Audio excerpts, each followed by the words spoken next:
Welcome to Breakup Cheater. Let's dive into today's story. My name is Trevor, and if there's one thing I've learned, it's that betrayal doesn't hit you like a head-on collision. It's not loud, not violent, at least not at first. No, betrayal is quieter than that.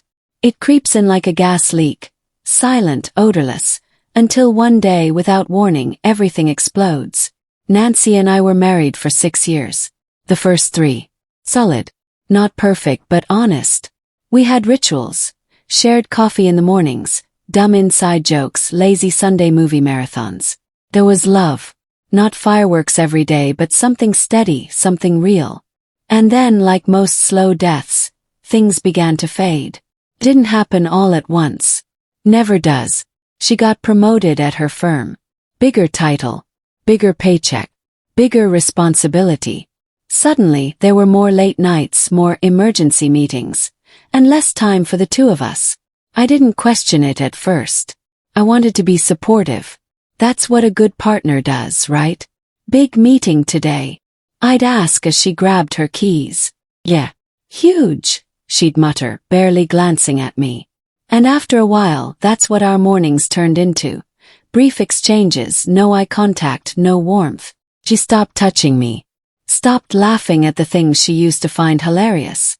And the only time I saw her smile, the real kind, was when she was glued to her phone, typing out messages she didn't want me to see. Still, I didn't press. I handled what needed handling. Groceries, laundry, car maintenance, even her dry cleaning. I kept my doubts locked away. Maybe we were just in a slump. Every couple has them, right? Then came the baby talk. Or, more accurately, the sudden lack of it. We'd been trying for over a year. Tracking ovulation, doctor visits, calendars with highlighted dates. But somewhere along the line, Nancy just stopped.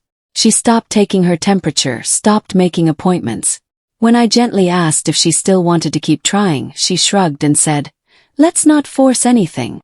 That hit me harder than I expected. Not because she was tired. Not because she was grieving. But because she didn't feel anything. Her voice wasn't sad. It was hollow. Like someone who had already walked away in her heart, but hadn't told her body yet. And just as I started bracing for the end, something strange happened. She flipped the switch. One night, she came home carrying takeout from my favorite Thai spot. She smiled, really smiled, and kissed me like it was the most natural thing in the world. "I missed you," she said. And that night, she curled into me like she hadn't been sleeping on the opposite side of the bed for months. I should have asked questions. I should have demanded answers. But I didn't. Because when you've been starving for love, even the smallest crumbs feel like a feast. For the next few days, Nancy became someone else. The woman I married, almost. She laughed at my jokes again. Left handwritten notes in my lunch bag. Sent texts in the middle of the day. "Thinking about you. Can't wait to see you tonight." Felt like emotional whiplash. One moment I was mourning our marriage. The next I was being dragged back into the illusion of what we used to be. And then came the night that changed everything. Came home to candlelight. She'd actually cooked, a full meal. Wine glasses. Soft music. It was beautiful. I didn't want to ruin it, but I had to ask. "What changed?" said. She hesitated just a beat too long. "I think I forgot what we had," she said, eyes on her wine. I was stuck in my own head. I didn't realize how far I'd pulled away. "And I don't want to lose you." Sounded good. A little too good. Like she'd rehearsed it. But I wanted to believe. So I squeezed her hand. I told her it was okay. And for a while it was. She kissed me again before work. Folded my laundry. Made my coffee before I got out of bed. It was a reset. Then one night she sat beside me on the couch, her hands trembling just slightly. She held out a small white test strip. "I took a test," she whispered. "It's positive." Froze. We hadn't been trying. Not seriously. We hadn't even talked about it again. But I smiled. I kissed her forehead. Said all the things a husband should say. But deep down something cracked. I did the math. Timing. Dates. If this pregnancy was real, and it seemed like it was, Then it had to be from one of our early reconnection nights. But something didn't sit right. Felt too clean. Too convenient. And then came the other signs. The phone now guarded like a vault. New passcode. Never left unattended. Calls silenced. Texts hidden. She used to leave it charging on the nightstand. Now it was always with her. That wasn't nothing. I needed answers. So I met with her younger sister, Maya, for coffee. Kept it casual but direct. "How's Nancy been?" I asked. Maya stirred her drink. "Busy. Kind of distant." "Did she say why?" "Work mostly. You know how she gets." "Does she talk about anyone from work?" "By name." I pause. "Curtis. Her manager." She used to talk about him all the time. Stories, projects, deadlines. Used to. She hasn't mentioned him in weeks. Which is weird. She normally wouldn't shut up about him. That night I didn't sleep. I sat in the dark, playing her words over and over. Something was wrong. Something obvious that I had overlooked. I needed proof.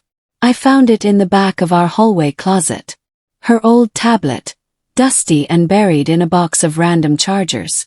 I remembered it used to sync automatically with her cloud account. Emails, messages, photos. I didn't open it. I drove to a small tech shop across town. Asked the guy if he could recover deleted files. He nodded. Told me to come back in an hour. When I returned, he slid the tablet toward me. The screen glowed. Photos, messages, videos. One swipe. Then another. And then, message. From Nancy to Curtis. "I'm late." His reply came seconds later. "You sure it's not his? We hadn't touched in weeks.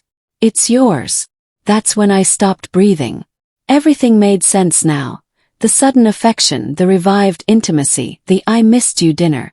It wasn't reconciliation. It was cover. A story to fall back on when questions arose.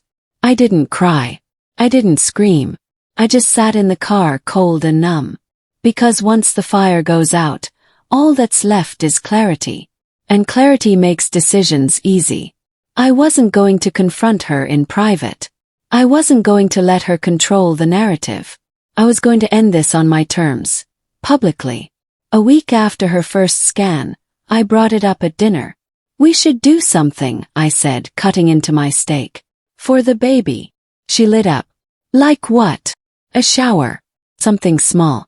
Just family and friends." She smiled. Squeezed my hand. "You'd really do that for me?" "Of course," I said. "You deserve to be celebrated." She had no idea. The next few days we planned it together. Balloons. Brunch menu. Music playlist. Meanwhile I met with my lawyer. I handed over everything. Texts, screenshots, dates, sync records. We filed for divorce on grounds of adultery, deception, and paternity fraud. The documents were airtight. The night before the shower, I printed out the worst of the messages and placed them in a white envelope. The morning of the event, I helped set up the tables. Smiled at her coworkers.